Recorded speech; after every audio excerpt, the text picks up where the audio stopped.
Hi guys, welcome back to the next episode of Director's Chat. Today we're looking at the chainsaw world of Tobe Hooper, so let's get into it.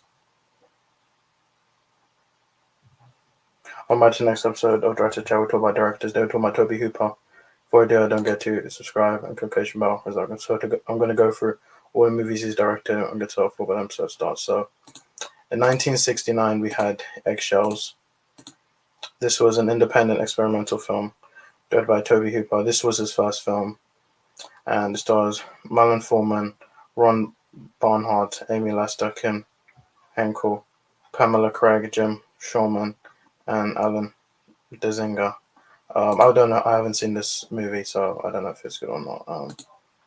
In 1970, we had Peter, Paul, and Mary. This song is love. This is a documentary film.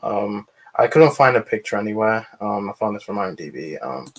I have not seen this movie. So 1974, we had the Texas Chainsaw Massacre, which is an independent horror film, and it stars Marilyn Burns, Paul A. Partain, Edwin Neal, Jim Seidel, and Gunnar Hansen. And it made $30.9 million, $80,140,000 budget. While the film initially received mixed reviews, it was highly profitable. It has since gained a reputation as one of the best and most influential horror films. It's credited with originating several elements common in the slasher genre, including the use of power tools as murder weapons, the characterization of the killer as a large hulking masked figure, and the killing of the victim. It led to a franchise that continued the story of Leatherface and his family through sequels, prequels, a remake, comic books, and video games. And I really like this movie. It's not my favorite Texas Chainsaw Massacre movie. It's not my favorite movie from him, but it's iconic, and a lot of people like this movie. It's Texas Chainsaw Massacre. Then in 1976, we had Eaten Alive, which is with alternate titles are Death Trap, Horror Hotel, and Starlight Slaughter, and starred on the poster Eaten Alive. It was a horror film directed by Tobe Hooper. It stars Neville Brand, Mel Ferrer, Caroline Jones, and Marilyn Burns. And although the film did not receive a warm reception when it was released, it has gained a cult following in a time with transition with 1974. Eaten Alive helped Hooper advance his career, allowing him to direct his first major film, The Funhouse. I have not seen this movie either. In 1981, we had The Funhouse, which is a slasher film. It stars Elizabeth Bedridge, Kevin Conway, William Finley, Cooper Huckabee, Miles Chapin, Largo Woodruff, Wayne Dobra, and Sylvia Miles. And it made $7.8 million on $3 million budget. And it was Hooper's first major studio production, and it was a box office disappointment, but received mixed to positive reviews. I've not seen this movie either. Then in 1982, we had Poltergeist, which was a supernatural horror film. It was directed by Tobe Hooper. It was written by Steven Spielberg, and Steven Spielberg wanted to direct this film, but he was directing E.T. at the time, so he selected Tobe Hooper to direct it. And it stars Joe Beth Williams, Craig T. Nelson, Beatrice Straight, and it made $121.7 million on a $10.7 million budget. It was a major critical and commercial success, becoming the 8th highest grossing film of 1982. In the years since its release, the film has been recognized as a horror classic. I think this is probably my favorite film by him. And it was followed by The Poltergeist 2, The Other Side, Poltergeist 3, as well as the 2015 remake, but none have had the critical success he did. He did not direct those other 3 movies, but Poltergeist, I think, is a really good movie, and yeah. So, in 1985, we had Life Force, which is a British science fiction horror film, and directed by Tobe Hooper, starred Steve Rattlersback, Peter Firth, Frank Finlay, Mathilda May, and Patrick Stewart. It's based on Colin Wilson's 1976 novel, The Space Vampires.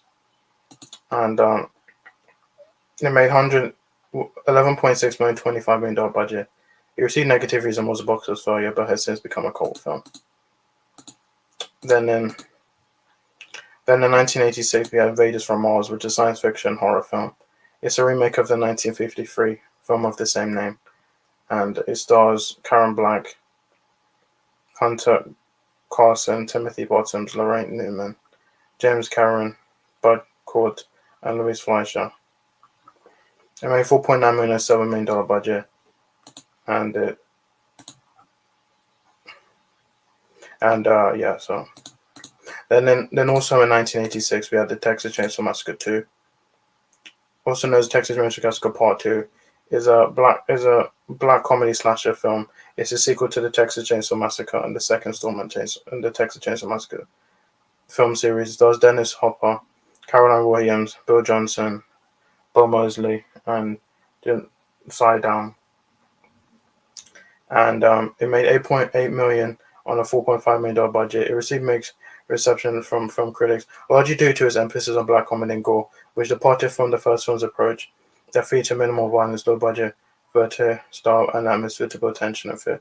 The film's promotional materials featured a satirical bend, with this theatrical one-scene parody in the poster art for John Hughes' popular teen comedy film The Breakfast Club. Despite its mixed reception, the film eventually gained cult following, followed by Leatherface, The Texas Chainsaw Massacre 3. This movie is not as good as the first one, so it's Texas Chainsaw Massacre 2. Then in 1990, we had Spontaneous Combustion, which is science fiction horror.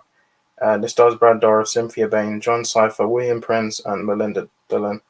And yeah, so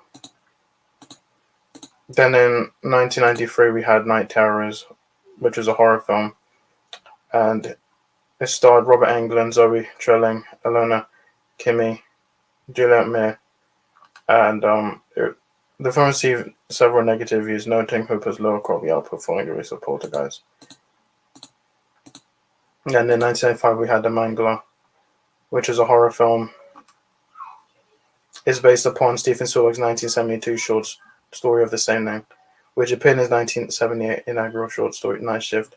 It stars Robert Englund, Ted Levine, and Daniel Lattimore.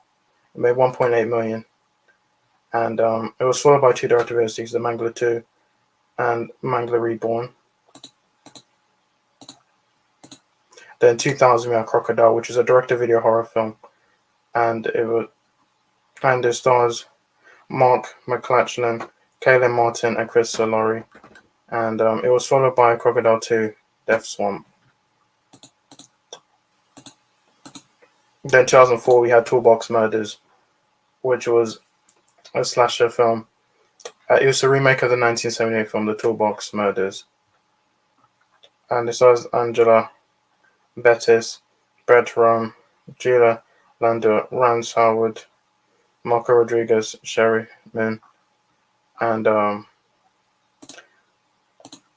so in 2005 we have Mortuary, which is a zombie horror film, and it stars Dan Bird, Alexander Add, Denise Crosby, Courtney Peldon, and Bob Hall. It made 894,000, and so in 2013 we had Digin, which is a Emirati supernatural horror film, and it stars Kajol Lev, Razan Jamal, Meg Calamari, and Alicia Hart. And so yeah,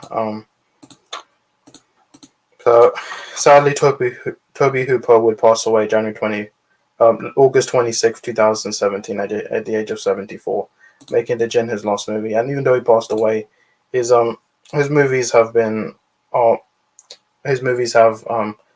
an influence on people, specifically Poltergeist and the Texas Chainsaw Massacre. So yeah, so that's pretty much it. So guys, thank you so much for my video. I'll see you in my next one. Bye.